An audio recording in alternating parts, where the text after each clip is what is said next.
بسم رب الشهداء و صدیقین. من هر وقت که اسم شهدا یا اینکه رزمندگان دفاع مقدس رو میشنوم یا اینکه زیارت قبور اهل شهدا میام و یا اینکه رزمندگان رو میبینم، یک احساس دین عظیمی میکنم نسبت به همه این رزمندگان، همه کسانی که زحمت کشیدن برای تنومند کردن درخت انقلاب اسلامی. چقدر ساده، یعنی دقیقا من یاد اون روزها افتادم که چه سنگر خوبی داشتیم ما اون زمان. سنگر اجتماعاتی بود تو خط مقدم وقتی دعاهای کمیل برگزار میشد، دور هم جمع میشدیم، در حال نجوا میکردیم. من یادمه تو یکی از دعاها، یعنی حقیقتا من غش کردم، یعنی از بس این سوز و گداز بر من اثر کرده بود. خدا رو شاهد میدونم که من از حال خودم مثلا رفتم بیرون، چون حال هوایی روحانی و معنوی که داشت دیگه آدم از خودش غافل میشد. اصلا یه احساس عجیبی میکرد تو جبهه های نبرد حق علیه باطل، یه فضای آکنده از معنویات با اون شور حسینی. من شاید 16 سال، نمیدونم حالا 16 سال خورده 17 سال یادمه، بیشتر سن نداشتم، حالا یادم نیست. اگه میشه یه عاشق وقتی باشی دست خودت نیست، اراده‌ای از خودت نداری که بخوای بمونی. من حرکت کردم و اومدم و به محض اینکه وارد کشور شدم تو گروه مقاومت مسجد ولیعصر، اون موقعی که بعد الان شهید اسلام خانم هست، هنوزم عضو پایگاه مقاومت شهید اسلام خانم هستم. اونجا رفتیم بالاخره فعالیتامو شروع کردم و برای رفتم به جبهه مشکل داشتم، قبولم نمی‌کردن، همین شکل و این سادگی نبود و من به هر طریقی بود از طریق نیروهای آموزش دیده وارد منطقه جنگی شدم. علاقه داشتم، دوست داشتم اونجا باشم، دوست داشتم شریک باشم، یه سهمی داشته باشم، یه سهم منصفانه‌ای داشته باشم توی انقلاب. و رفتم و یادم اولین حالا جبهه‌ای که من رفتم اصلا مصادف شد با عملیات بیت المقدس محور فکه. حالا من زیاد نمی‌کنم، وقتتون بگیرم، خیلی ساده‌تر کمتر بگم، کوتاه.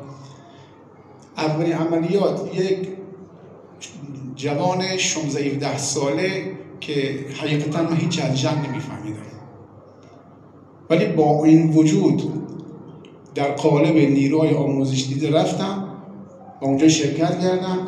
عملیات بیت المقدس محور فکه، عملیات اول اجرای دوستایی که اینجا هستن رزمندگان شاید یادتون باشه که ما اونجا دچار محاصره شدیم و اونجا نتونستیم عملیات رو انجام بدیم و برگشتیم و از میان این همه از میان بردان ما فقط شهید قنادی بود که برنگشت، یعنی به خاطر شدت تشنگی شهید شهادت رسید که وقتی رفتن و آوردنش به باقی شهیدو از بس خودش رو کشته بود رو زمین، اصلا مشخص بود دیگه که ما عملیاتمون با موفقیت برگزار نشد. اما عملیات بعدیمون همون در محور فکه، باز همون عملیات بیت المقدس بود که ما پیروز شدیم و تونستیم که در حال این عملیات رو با موفقیت باید سر بذاریم و بعدش هم حالا برگشتیم و الی آخر.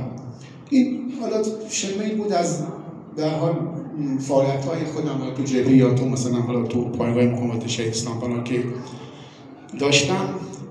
و این چیزی که من خیلی بهش معتقد هستم تو مثلا تو این داستان اینه که نمیتونی، یعنی دست خودت نیست، هر جای قرار میگیری مثلا موج منفیه حالت بد میشه،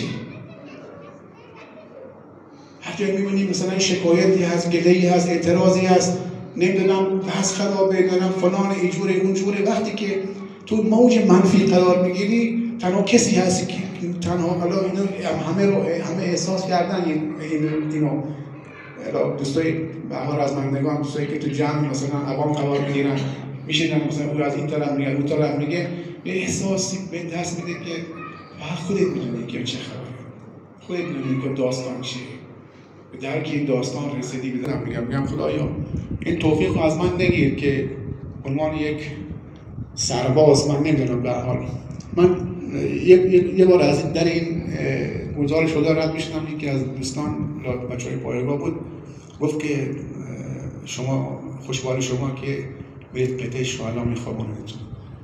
من بهش گفتم من میخوام اینجا بخوابم، من دوست دارم اینجا بخوابم. یعنی یکی از آرزوهای من اینه که در کنار همین قبور شهدا من خاتم کنم. خیلی دوست دارم، چون این جمع من خیلی دوست داشتم، این جمع خیلی من دوست دارم.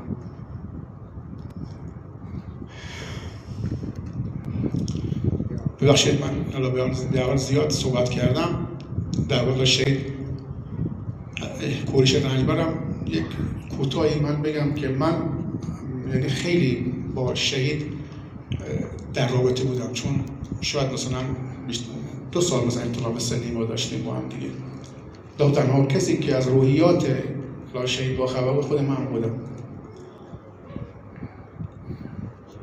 یه ویژگی داشت، من یک خصوصیاتی در برادرم میدیدم که شاید میگم که من همیشه یک اتفاق و 2 چهره ایشون احساس میکنم. همیشه بودم یه اتفاق براش میفته، اصلا نمیدونستم داستان چیه ولی میدونستم یه اتفاق براش میفته.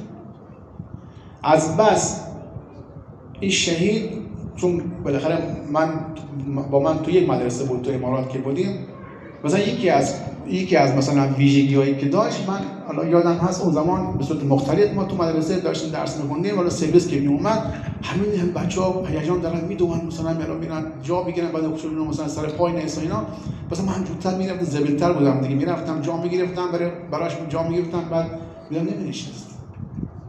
خوب بشه میگم نه این حق من نیست، شاید حق کسی دیگه باشه. ببینید شاید خیلی ساده باشه یا خیلی مثلا میگم که پیش پا افتاده باشه، ولی این حرکت تو مثلا فوان جوانی، تو ایام مثلا کودکی و خود معروف که مثلا سن چند ساله بود، مثلا 7 سال 8 سال بود، مثلا همچون طرز تفکری داشت که مثلا حالا نمیخواست کسی مثلا ضایع بشه. خیلی مهمه، یک ویژگیه.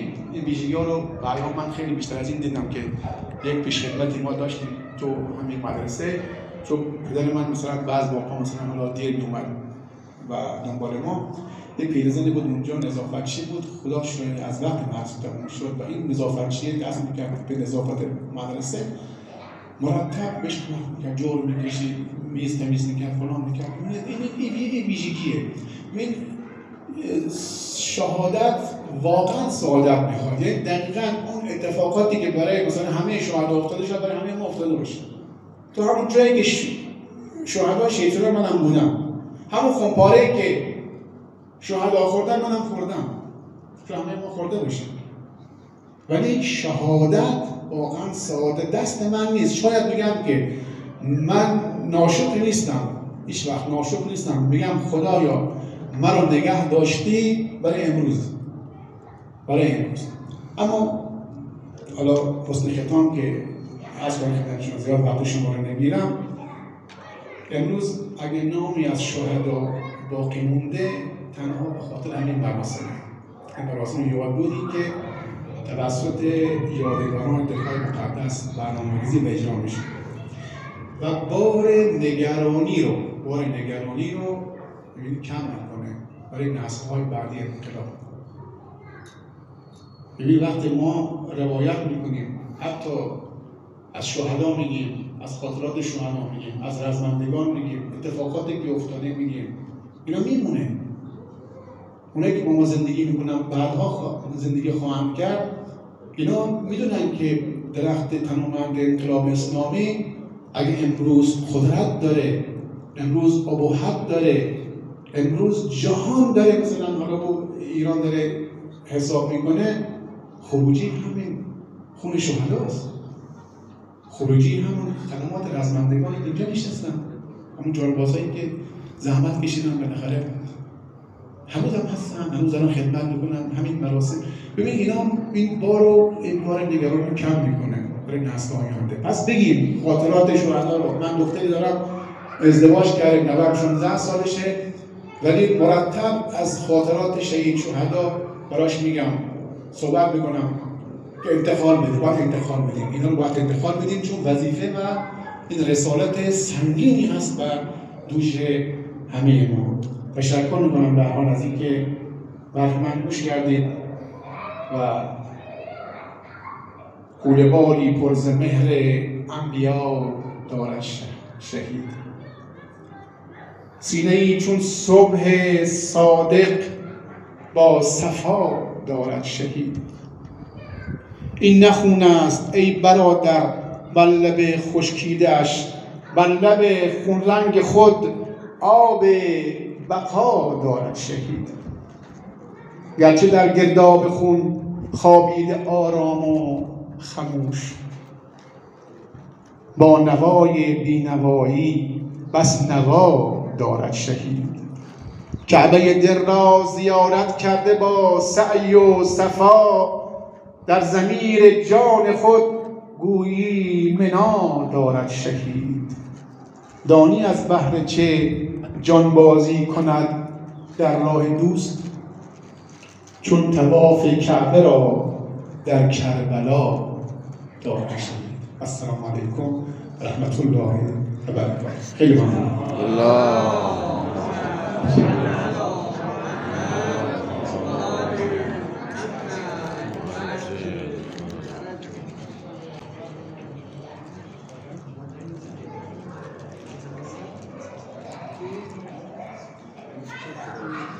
خب تشکر کنم از جناب رنجبر عزیز. اینم خدمتتون میگم که نویسنده 3 جلد از کتاب هست. دوست دارم خودشون این کتاب رو معرفی کنه و انشاءالله اگر قابل هم باشیم کتاب رو ما ببینیم و از صورت اگر دارید هم توضیح کنیم خیلی هست. ببخشید باز ببینید، من بهترین کتابی که نوشتم، یعنی خیلی خودم دوست دارم، مثلا این پیده که شما هم دارم منتشرش هم کردم، البته دست خیلی هم رسیده، کتاب پرواز خونینی که اخیرا نوشتم در رابطه با شهید، زندگی نامه و بیوگرافی شهید و بیوگرافی خود من هست. کتاب پرواز خونین و انشاءالله اگر دوستان مایل باشن از طریق PDF هم براش میفرستم که مطالعه کنم. اما کتاب اول من کتاب در تکاپوی ازدواج بود. من یادمه، خدا رحمت کنه، حاج آقا نخبه، یه روز تو مغازه کتاب فروشی آقای ناطقی بودیم، منو نمیشناخت البته، آقای ناطقی منو معرفی کرد. یعنی باور کنید مرحوم حاج آقا نخبه اینقدر از من تعریف کرد، گفت من کتابات خوندم، چقدر ساده و چقدر پرمحتوا نوشتید، خیلی تعریف من کرد. یک کتاب دیگه هم نوشتم، البته کتاب اولم در تکاپوی ازدواج بود، بعد کتاب دومم در امتداد شهر و اون کتاب سومی هم که نوشتم کتاب پرواز خونین است که انشاءالله چیزای دیگه هم هست در دست نوشته هم هستش، در دست اقدامه، خدا توفیق کنه انشاءالله اونم حتما چاپش می‌کنه. خیلی ممنون، متشکرم. سلامتی آقای رنجبر هم یک سلامتی باید بفرمایید.